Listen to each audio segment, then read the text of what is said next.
요즘 저를 언론에서 인기 강사다, 섭외가 되지 않는다 그렇게 말씀하시는데요. 인기 강사는 전혀 아니고요. 섭외가 되지 않는 것은 맞습니다. 처음 소개드렸던 것처럼 저는 권투 선수이고 권투 선수는 권투 연습을 해야 하기 때문입니다. 세계에는 남녀를 통틀어 10개의 기구가 있습니다. 저는 9개의 타이틀을 획득한 선수이고요. 현재는 7개를 보유하고 있는 동일 체급에서는 남녀를 통틀어 세계 유일한 선수입니다. 그리고 현재는 기네스북에도 등재되어 있습니다. 지금 엄청 대단한 애 만나고 계시는 거죠? 4대 기구 통합 챔피언이 되었던 그날을 다시 한번 떠올려보면 경기가 중반도 채 되지 않은 4라운드부터는 저에게는 큰 위기가 찾아오는데 흐르는 코피를 아무리 닦아도 코피가 멈추지 않는다면 코뼈가 부러진 거죠. 심지어 강대뼈 부위가 크게 부어올라서 결국 한쪽 눈이 감겨버려서 앞이 하나도 보이질 않으니까 저는 그 짧은 쉬는 시간 동안 정말 수만 가지 생각이 들더라고요.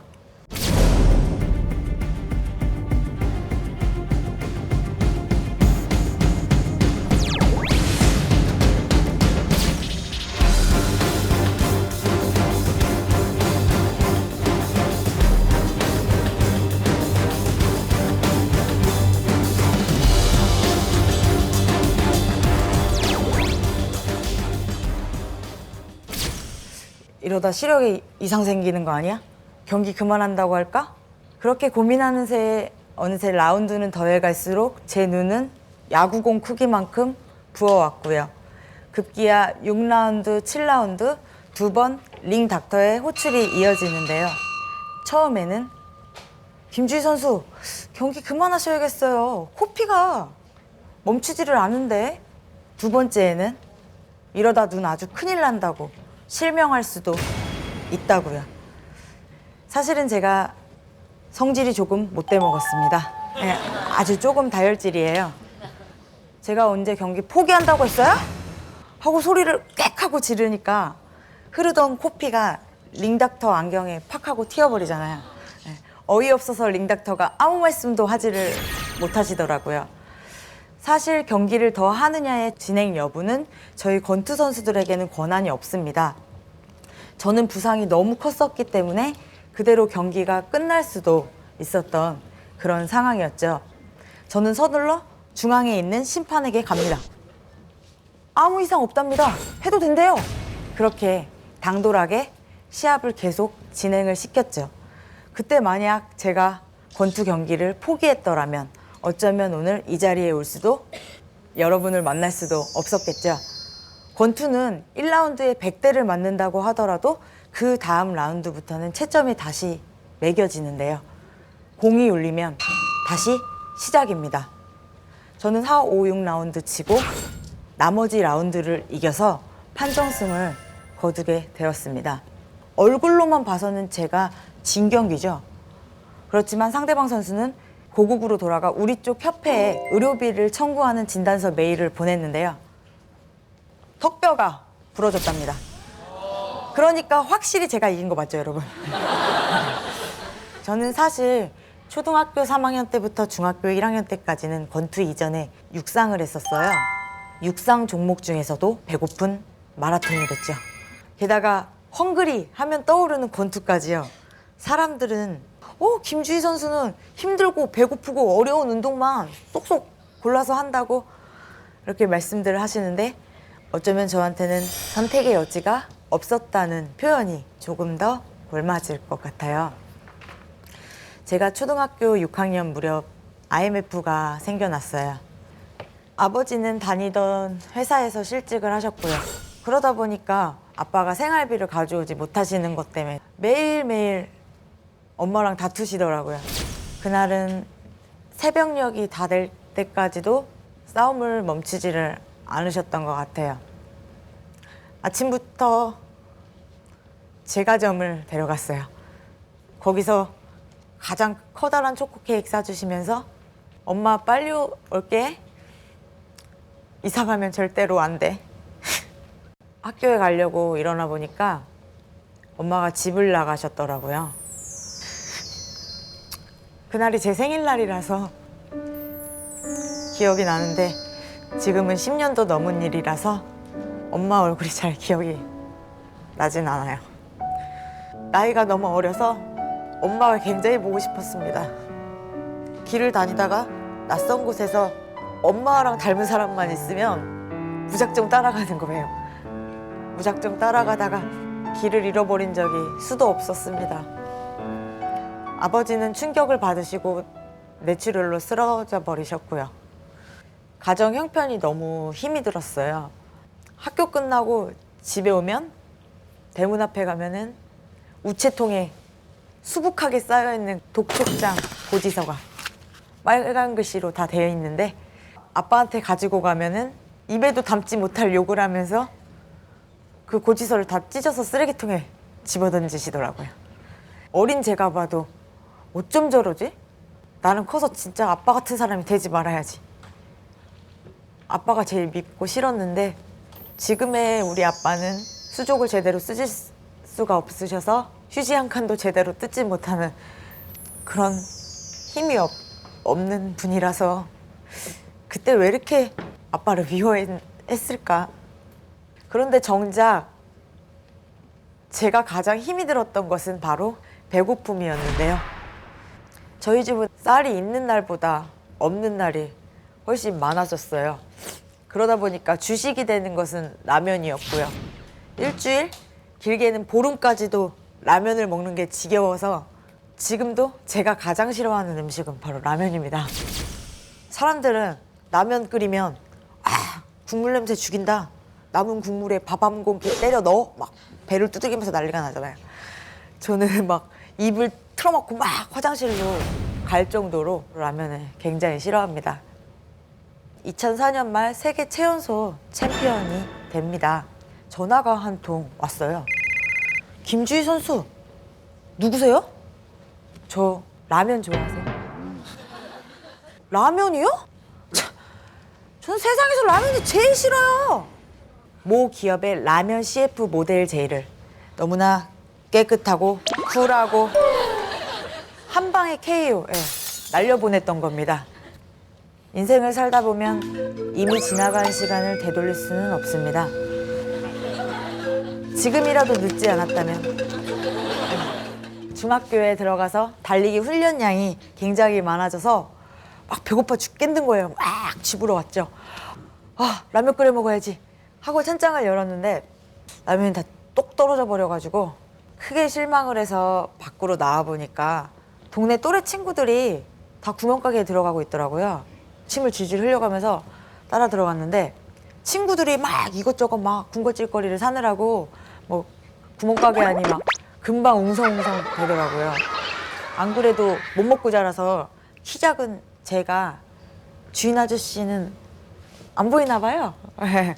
그래서 막 주변을 슬슬 막 보기 시작했죠. 사탕을 막 넣고 막 집으로 막 뛰었어요. 막 심장이 막 두근두근 난리가 아니에요. 일단 훔친 사탕은 뭐 굉장히 맛있습니다.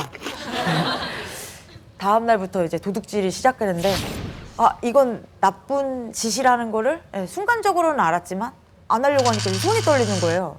금단 증상이 오니까 사탕의 달콤함을 잊을 수가 없어서 또다시 도둑질합니다. 껌, 체리, 초콜릿 막 이것저것 막 죄다 다 훔칩니다. 정말 너무너무 맛있는 거죠. 사 먹는 것보다 훔친 게 얼마나 맛있는지 아세요? 굉장히 맛있습니다. 사탕, 껌, 카라멜, 초콜릿 이런 것들은요 그냥 먹으면 맛은 있는데요 5분만 지나면 배가 진짜 고픈 거예요. 이게 문제야.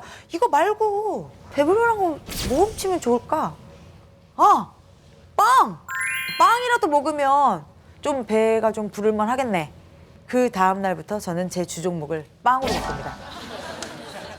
제가 그날 찍었던 제 목표 타깃은 크림빵.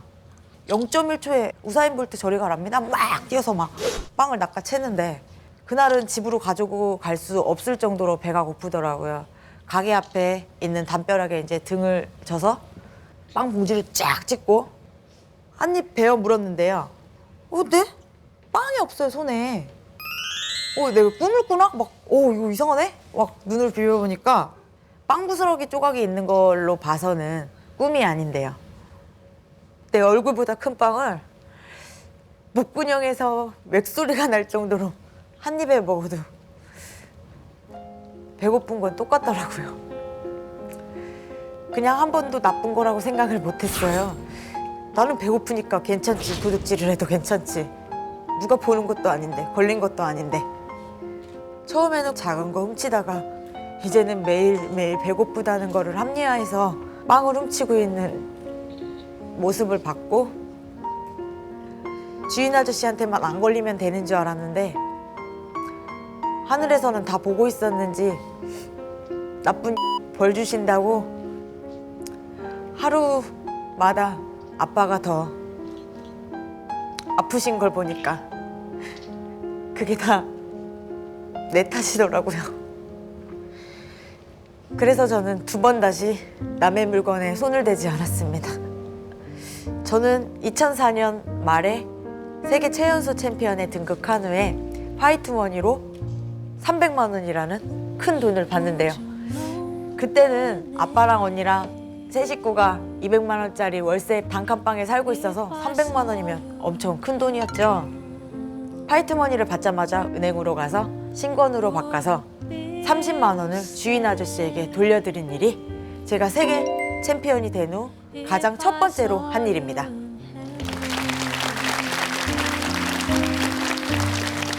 저에게는 5살 터울이 나는 언니가 한 명 있는데요. 우리 언니는 학생임에도 불구하고 늘 아르바이트를 하는 사람이었어요. 한 번은 친구들이 학원을 다니는 걸 보고 너무 가고 싶더라고요. 언니 나도 저런 거 학원 가고 싶은데 아빠가 이러니까 난 학원도 못 가잖아. 주희야 너 내일부터 학원 다닐 수 있어. 어떡해? 언니는 동네 학원으로 들어가서요. 여기서 일한 돈을 전혀 받지 않아도 되니까 내 동생이 여기 와서 공부할 수 있게 해주세요. 그래서 저는 학원에 다닐 수도 있었어요. 친구들처럼. 언니가 주유소 아르바이트를 할 때였어요. 사장님이 야 나는 자선사업가냐? 야 네가 네 동생 끌고 와서 지금 차가 몇 대 지나갔냐? 이 새끼 너 때려쳐! 막말을 내뱉으시면서 언니를 자르더라고요. 그래서 할 수 없이 언니가 또 다른 주유소를 구했고 그동안 일해서 받은 돈으로 바로 옆에 있는 체육관에 보내주게 됐어요. 우연히 언니가 울고 있던 거를 여러 번 봤어요. 혹시 자는 내가 깰까 봐 이불을 잔뜩 뒤집어 쓰고 울고 있었는데 한 번도 언니 많이 힘들지? 나 때문에 미안해. 이런 얘기를 해준 적이 없어요. 언니가 진짜 힘들다고 생각해서 내일부터 학원 안 나가면 내가 학원에 못 갈까 봐 그게 걱정이 돼서 한 번도 언니한테 손 내밀어 준 적이 없습니다. 저는 그렇게 해서 지금의 제 직업인 권투와의 인연이 시작되게 되었습니다.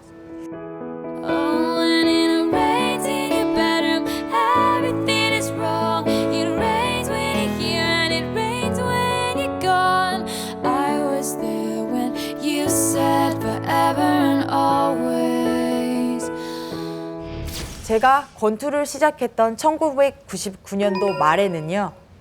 여자는 전혀 없었고요. 남자도 거의 대부분 선수들이었고 취미로 하는 사람들도 거의 드문 그런 시기였는데요. 하루는 관장님이 외국 여자 선수들 사진을 보여주시더라고요. 주희야, 이 사진들에 있는 사람들 좀 봐. 이 사람들을 프로 선수라고 해. 관장님, 프로 선수가 뭐예요? 프로 선수는 돈을 버는 사람이야. 그럼 세계 챔피언은? 돈을 많이 버는 사람? 엄청 많이 버는 사람? 아! 이거다! 나 세계 챔피언 할게요. 이제 목표가 생겼잖아요. 그 다음 날부터 관장님 엉덩이만 보면서 계속 쫓아다닙니다. 빨리 기술을 배워야 시합에 나갈 수 있고 돈도 벌 수 있으니까요. 그런데 저희 관장님 절대로 권투를 가르쳐주지 않습니다. 제가 올해로 14년째 저희 관장님한테 권투를 배우고 있는데요. 권투는 한 3, 4년 배운 것 같고 그럼 남은 10년 동안은 대체 뭘 했는지 안녕하세요. 싸가지 없는 인사를 그따위로 해? 안녕하세요. 야, 너 내일 8시까지 와. 알았어? 지금 8시. 야, 똑바로 얘기해. 지금 시간 몇 시야? 정신 나가. 8시 1분. 야, 집에 가. 권투를 배워보지도 못하고 이제 집에 가는 거죠. 돈은 우리 언니가 줬는데 왜? 이상한 아저씨가. 인사를 제대로 못했을 때는 싸가지 없는. 시간 약속을 어겼을 때는 정신 나간. 저희 관장님은 말끝마다 늘 뒤에 을 붙이시곤 합니다. 제 고생길은 이제 시작입니다. 일주일에 책 1권, 그러니까 한 달이면 4권이 되겠죠. 책을 읽고 독후감을 써오랍니다. 권투체육관에서요. 저는 세보지는 않았지만 만화까지 포함해서 삼국지는 50번가량 읽었습니다. 저에게 2번째로 주어진 책은 국방부에서 발행하는 육군 군사 작전 교본이라고 있습니다, 여러분. 무려 그 교본은 30번가량 읽은 것 같아요. 사춘기였잖아요. 나는 여군을 가야 하는 운명이지. 저는 장래희망 다 생활기록 보면 다 여군이에요. 권투 선수 생활을 시작하고 나서는 기자들이요, 제가 하는 시합들을 보고 김주희 선수는 기술도 좋고 승률도 좋은데 딱 한 가지 빤찌가 약해서 그런지 KO율이 현저하게 떨어진다. 그 기사를 보신 저희 관장님이 3번째로 주어주신 책은 동의보감. 아니 뭐 무슨 KO 시키는데 무슨 밑도 끝도 없이 동의보감을 읽으라고. 야, 주희야, 상대방 급소를 잘 가격해야 KO를 시킬 수 있는 거야. 그러니까 이거 읽어야 돼. 동의보감. 정권이 1권부터 15권까지 되어 있거든요. 동의보감을 20번씩은 읽은 것 같아요. 아니 이거를 왜 읽어요? KO 시키는데 동의보감을. 대체 왜 이걸 읽어야 되는데요? 체육관 나오지 마. 네, 어쩔 수 없이 또 동의보감을 또 읽습니다. 그러다 보니까 주변에 체육관에 이제 같이 동료들, 선수 오빠들 뭐 어디 다치면 자꾸 나한테 오는 걸 나는 왜 그런지는 난 잘 모르겠어요. 왜 권투는 가르쳐주지 않고 이런 것들만 가르쳐주는지 아는데 무려 10년이라는 시간이 훨씬 더 걸린 것 같아요. 시합을 하다 보면 장비나 여포처럼 힘 갖다가 막 들이치는 막 뭐 앞에만 봐요? 뭐 옆에도 안 봐? 막 힘 갖다가 막 들이대는 선수들이 있는가 하면 펀치도 딱 맞아서 깨끗하게 떨어지는 게 있고 이게 짓눌겨서 문대는 게 있어요. 이게 상당히 기분 나쁜 펀치가 있어요. 그런 애들은 슬슬 약을 올리거든요. 마치 계략을 꾸미는 조조처럼. 삼국지는 치고 빠지는 어떤 전술과 전법들이 묘하게 권투랑 닮아 있었습니다. 링에 오른 순간 그곳은 전쟁터입니다. 전쟁터에서 장수가 살아남으려면 머리는 냉철하고 차가워야 합니다. 이성을 잃어서는 안 됩니다. 그렇지만 가슴만큼은 뜨겁고 열정적으로 싸워야지만 살아남을 수 있다고 국방부에서 발행하는 육군 군사 작전 교본에 보면 나와 있어요. 저는 결국 원하던 프로 선수가 되었습니다. 우리나라도 여자 권투가 흥행하기 시작했고 저는 처음으로 우리나라 한국 초대 챔피언에 뽑는 그런 대회에 출전하기도 했는데요. 예선전, 준결승전 너무도 가뿐하게 통과했고 이제 남은 결승전, 신역사는 내가 쓴다. 막 흥분하고 막 난리가 아니었는데요. 공교롭게 결승전에서 만났던 선수는 전 참가자 중에 가장 나이가 많았던 36살의 이인영 선수, 그리고 그 참가자 중에 가장 나이가 어렸던 16살의 저.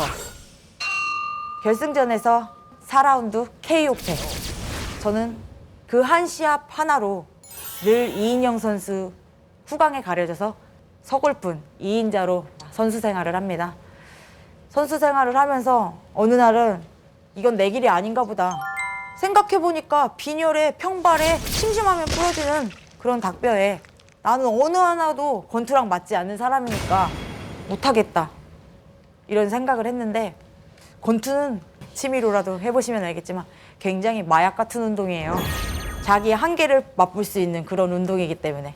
그럼 그 대신에 난 이거 말고 한국 챔피언 말고 단 한 번이라도 좋으니까 세계 챔피언이 되는 그런 무대에 한 번만이라도 올라보고 권투를 감도해야겠다는 그런 결심으로 아무리 힘이 들어도 그 꿈을 위해서 절대로 포기하지 않았습니다. 그러다 보니까 드디어 저도 세계 챔피언에 출전하게 되었다고 관장님이 소리를 막 질러가면서 난리가 났습니다. 그날부터는 제 머리부터 발끝까지 온통 세계 챔피언이 돼야겠다는 생각뿐이었고요. 길을 걸어갈 때도 밥을 먹을 때도 심지어 잠을 자는 그런 순간까지도 세계 챔피언 생각뿐이었어요. 상대방이요 막 연타를 퍼부으면서 저를 막 공격적으로 들어옵니다. 원투 스트레이트 아파카 막 한 방 먹여줬죠. 옆에서 자고 있던 언니가 이 미친년 일어나 야! 언니를 KO 시켜버렸더라고요. 쇼윈도든 어디든 제가 비치는 권투 연습을 할 수 있는 곳이라면 물불 안 가리고 아무 곳에서나 가서 권투 연습을 했습니다. 막. 특히나 제가 가장 제일 좋아하는 장소 엘리베이터입니다. 문이 열리면 싹 등장하는 것 같잖아요. 권투는 곧 죽어도 폼이거든요. 네? 거울을 보면서 막 홍코나 김주희 문을 막 싹 열려 기다리던 사람들이요 막 뒤로 막 다 갑니다. 젊은 사람이 안 됐다. 저거 도라이 아니야? 맞습니다. 저는 지난 13년간 도라이로 살았습니다. 날 도라이로 봐도 괜찮다. 나는 꿈이 있으니까. 나를 손가락질해도 괜찮다. 나는 세계 챔피언이 될 사람이니까. 어느 날 관장님이요. 야, 너는 절대로 세계 챔피언이 될 수 없어. 이유는 치킨 할. 새 가슴이라서 배짱이 약해서 절대로 세계 챔피언이 될 수 없다고 하시더라고요. 고민을 하다 보니까 신문에서 박세리 선수가 우승하면서 박세리 선수에 대한 기사들이 매일같이 막 쏟아져 나오더라고요. 기사를 이렇게 곰곰이 읽어보니까요. 박세리 선수는 자신의 담력을 키우기 위해서 공동묘지에서 골프 연습을 했다고. 새벽 2시에 공동묘지 가보셨습니까? 안 가보셨으면 말을 하지 마세요. 아니 그냥 가만히 있어도 오줌이 마려운 거예요. 막 첫날은 뭐 그냥 올라갔다 그냥 바로 막 뛰어내려왔고요. 다음 날은 못 가겠다 진짜 가지 말아야지 하다가 세계 챔피언을 하고 싶고 그래서 매일매일을 공동묘지로 갑니다. 그러다 보니까 어느새 여유가 생겨나기 시작했고 달빛이 비추면 딱 등장한다고 딱 생각하고 막 섀도복싱하고 무덤에서 갈라져 나온 귀신하고 스파링하고 막 이제 여유가 막 넘쳐나는 거죠. 몇 달간을 공동묘지를 갔나 봐요. 무릎팍도사에서 나온 박세리 선수가 공동묘지에 간 적이 없다고 했습니다. 단지 골프 연습장 가는 길에 공동묘지가 있다는 얘기를 기자한테 했는데 와전돼서 그냥 그렇게 썼다고. 석 달 동안 공동묘지 갔는데? 그러나 이처럼 피해 사건은 저 하나만으로 끝나지 않았습니다. 피겨의 김연아 선수, 야구의 유현진 선수, 골프의 최나연, 신지혜 선수, 축구의 지소연, 그리고 권투의 김주희. 이 모두 사기를 당했고요. 제 간덩이는 밖으로 막 튀어올라올 만큼 부풀었으니까 일단은 합격, 성공한 거죠. 세계 챔피언이 될 수 있다면 제가 할 수 있는 건 모든 건 다 했습니다. 자라 쓸개즙을 먹으면 좋다고 하면 자라 쓸개즙도 먹어봤어요. 힘이 좋아진다는데 만약 세계 챔피언이 되지 않는다면 죽어도 좋다. 유서를 써놓기도 했어요. 언니, 아빠 나 정말 미안해. 난 세계 챔피언이 못 돼서 죽는 거야. 지금은 웃으면서 얘기하지만요. 아침 운동하러 다니는 장소 중에는 뭐 하천길도 있어요. 그 강을 볼 때마다 진짜 막 눈물을 범벅 죽기 싫으니까 그렇게 물불 안 가리다 보니까 제가 저희 집 안방보다도 더 자주 가는 곳이 생겼는데 그곳은 정형외과입니다. 가까이 보시면 저는 총 코가 3번 부러졌고요. 여기 코 8반을 꼬맸고 새끼손가락 분쇄골절, 엄지손가락으로 넘어가서 다 부러지고 목 디스크가 있고 허리 디스크가 있고요. 눈 망막 파열 출혈 꼬매고 엄지발가락 1.5cm 잘라내고 오히려 안 아픈 데를 말하는 게 빠른데요. 가뜩이나 하얗던 제 피부가 그날은 새파랗게 질려 있었나 봐요. 원장님이 너 피 검사 좀 하고 가라고 하시더라고요. 결과가 안 좋다고 상태가 심각하다고 큰 병원으로 가보라고 했고요. 큰 병원에 가보니까 의사 선생님이 저를 보고 이건 피가 아닙니다. 물입니다. 쓰러져도 다음날 멀쩡하게 일어나서 생활해야 되는 우리 집 형편이 별것도 아닌 철결핍 빈혈을 백혈병 초기 증세로 만들어 버렸더라고요. 저는 일반인의 절반도 되지 않은 피를 가지고 있어서 피가 모자라서 늘 숨이 찼습니다. 이제 세계 챔피언 대회가 넉 달밖에 남지 않았는데요. 언니는 울고불고 난리가 났어요. 야, 내가 언제 너 보러 돈 벌어오라고 그랬어? 야, 시합 나가지만 권투 빨리 그만둬. 너 내일부터 체육관 나가기만 해봐. 이제 와서 내 눈앞에 세계 챔피언 벨트가 있는데 포기할 수가 없잖아요. 그런데 돈이 있는 것도 아니고 가진 게 너무 없으니까 방법이 없더라고요. 관장님과 체육관 동료들이 도와줘서 헌혈증을 모으고 수혈을 받아서 몸이 조금 나아지기는 했지만 일반인으로도 좋지 않은 몸으로 세계 챔피언 대회에 나가서 이길 수가 없잖아요. 제 방법은 오로지 뛰고 또 뛰는 방법밖에 없었습니다. 불안하면 또 뛰고, 체력이 괜찮아지면 뛰고, 오늘 혼나면 또 뛰고, 오늘 칭찬받으면 또 뛰고, 그렇게 필름처럼 넉 달간의 시간이 다 지나가더라고요. 그리고 드디어 결전의 전날이 되었는데요. 저희 권투 선수들은 시합 정확히 24시간 전날에 개체량이라는 것을 합니다. 저울대에 올라가서 발을 올려놓고 고개를 내려서 제 발을 보니까요. 10발가락 중에 남아있는 발톱이 3개밖에 없더라고요. 생각해보니까 아침 운동이 끝나면 피범벅으로 젖은 거, 살점에 양말 붙은 거, 그 뜯어내는 거 굉장히 고통스러웠고, 나도 사람이니까 발톱 하나 빠질 때 죽고 싶을 것처럼 아팠지만 나는 그동안 정말 열심히 했고 내일은 정말 멋지게 싸울 거야. 반드시 내가 세계 챔피언이 된다. 저는 18살의 어린 나이로 최연소 챔피언에 등극하게 됩니다. He said, will you defeat them, your demons and all the non-believers, the plans that they have made? Because one day I'll leave you a phantom to lead you in the summer to join the Black Parade.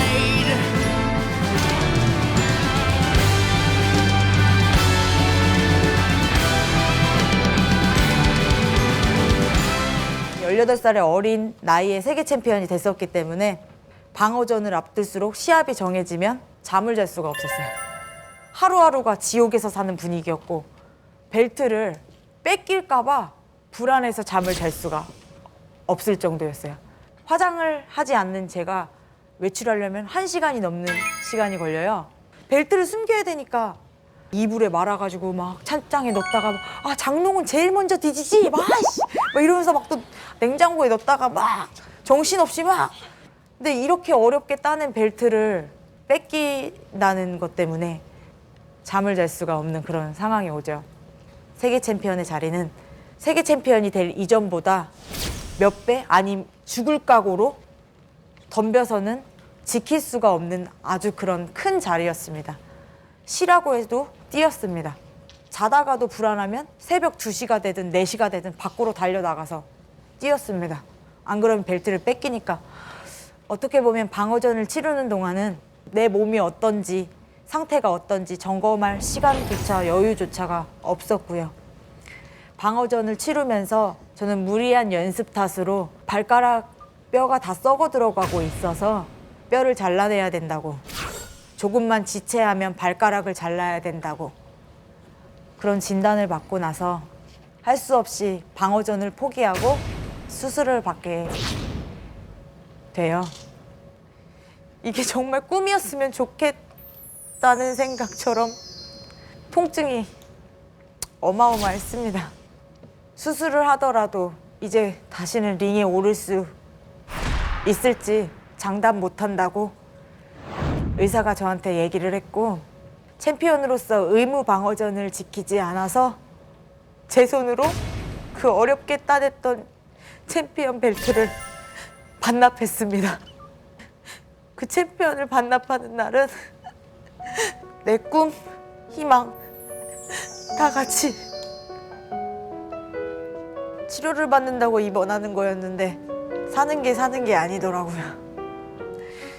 아빠는 누워서 집에 계시고 언니는 돈을 벌러 다녀야 되니까 하루에 4번, 5번 차례 관장님이 잠깐 왔다 가는 게 제 유일한 병문안 오는 사람. 그날은 너무 오줌이 마려워서 휠체어를 끌고서 화장실을 가는데 화장실에 가까우니까 마음이 급해졌고 휠체어에서 일어나면서 바닥을 보니까 환자복 사이로 오줌이 흘러내려가는 걸 본 그날은 정말 여자로서도 수치스럽고 왜 대체 나한테만 이렇게 나쁜 일이 있고 살아봤자 아무리 열심히 해도 되지 않는 내 꼬인 인생 탓하면서 훈련 갈 때 모았던 감기약 항생제를 죄다 모아보니까 40봉지가 넘더라고요. 그걸 검정 비닐에 한 번에 다 풀어서 한 움큼씩 다 집어서 삼켰습니다. 약이 너무 많아서 다시 되새김질 하는데도 억지로 물을 먹으면서 삼키니까 잠이 드는 것 같더라고요. 아주 오래 자면 지금 현실에서 벗어날 수 있고 나도 못 알아보는 우리 아빠 다 밉고 싫고 난 이제 편하게 잘 거야. 그런 생각이 들었던 것 같아요. 그렇게 오랜 시간이 지나서 눈을 떴을 때 가장 먼저 들어오는 거는 저희 관장님이었었는데 저 솔직히 관장님 보고서 내가 이게 살은 건가 깨어났구나 이보다 아, 나 이제 죽었다 이 생각밖에 안 나더라고요. 이 개 같은 너 이제 죽었어 이렇게 욕부터 한 바가지 할 우리 관장님인데 이상하게도 아무 말씀을 하지 않고 젖은 수건으로 새까맣게 탄 제 입술을 물에 적시고 계신 우리 관장님. 주희야, 관장님은 지도자 생활 25년 넘게 하면서 너처럼 열심히 하는 선수를 본 적이 없다. 우리 이제 그만하자. 다음 날부터는 4번 오시던 것도 한 번 정도밖에 안 오시고 오실 때마다 우리 또래 친구들이 맛있어 한다는 거를 몇 봉지씩 잔뜩 사오시더라고요. 관장님 여기 밥 되게 잘 나오는데 난 집에서는 한 끼 먹어도 여기선 3끼 먹는데 왜 자꾸 이런 거 사와요? 그리고 왜 요새는 한 번밖에 안 와요? 주희야 이제 건투 생각하지 말고 주희도 건투 관두고 건강하고 빨리 다리 나와서 예쁜 아가씨처럼 구두도 신어야지 마. 관장님이 돌아가신 후에 생각해보니까 억울하더라고요. 다른 때 같았으면 당장 일어나서 뛰라고 해야 되는 사람인데 왜 나한테 그만두라고 하는지 억울하더라고요. 생각해보니까 내가 세계 챔피언인데 내가 86년생 호랑이띠야. 호랑이가 이빨이 다 빠져도 다리를 다쳤어도 고양이처럼 야옹하고 죽을 수는 없잖아. 나는 죽어도 어흥하고 죽어야지. 그렇게 결심을 했고요. 관장님한테 찾아가서 도와달라고 했습니다. 그렇게 결심한 저도 막상 제기를 하기 위해서 연습을 하다 보니까 움직이지도 못하는 뒤뚱거리는 다리로는 시합을 나갈 수가 없겠더라고요. 다시 못하겠다는 얘기를 관장님한테 눈치를 보면서 드리려고 하는데 저를 부르시더라고요. 주희야, 관장님이 비밀을 하나 알려줄까? 60이 다 돼가는 내가 사실 겁이 진짜 많어. 겁쟁이야. 네가 링에 올라가는 것만 봐도 야 심장이 벌렁벌렁해서 볼 수가 없을 정도야.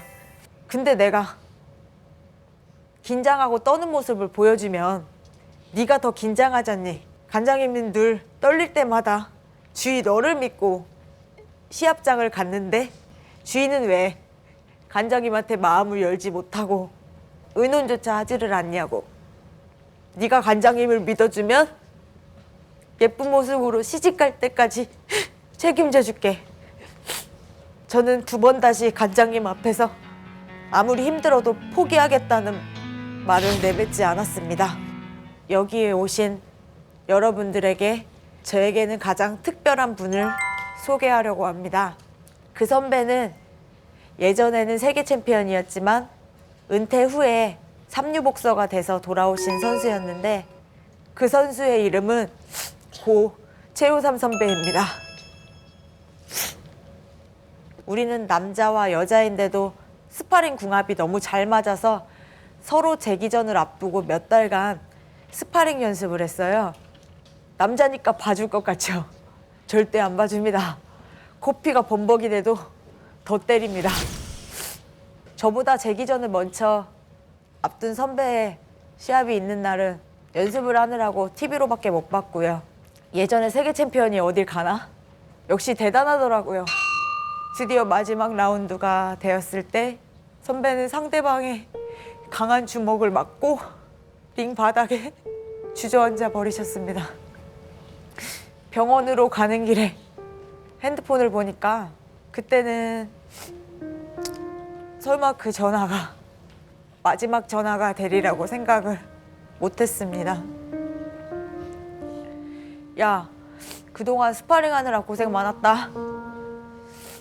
그동안 오빠가 너랑 스파링 해봤는데 대한민국에 이렇게 센 여자가 다 있나 생각했어. 오늘 나는 다시 남자 최고가 된다. 그리고 꼭 너도 세계 최고, 여자 최고가 되어줘. 우리 정상에서 다시 만나자. 병원으로 가면서 예쁜 오뚜기를 2마리를 사가지고 왔어요. 얼굴을 보고 있으니까 지금이라도 벌떡 일어날 것 같아서 머리맡에 내려놓는데 마지막으로 과격당한 뇌 부분이 엄청나게 부어서 호수관을 연결하고 있는 선배를 보니까 가슴이 너무 아파서 죽을 것 같아서 저는 마지막으로 선배 손을 잡고 약속했습니다. 지금은 남자 최고가 잠시 쉬고 있으니까 나에게 책임이 있으니까 내가 오빠 목까지 최선을 다해서 꼭 제기에 성공하겠다고.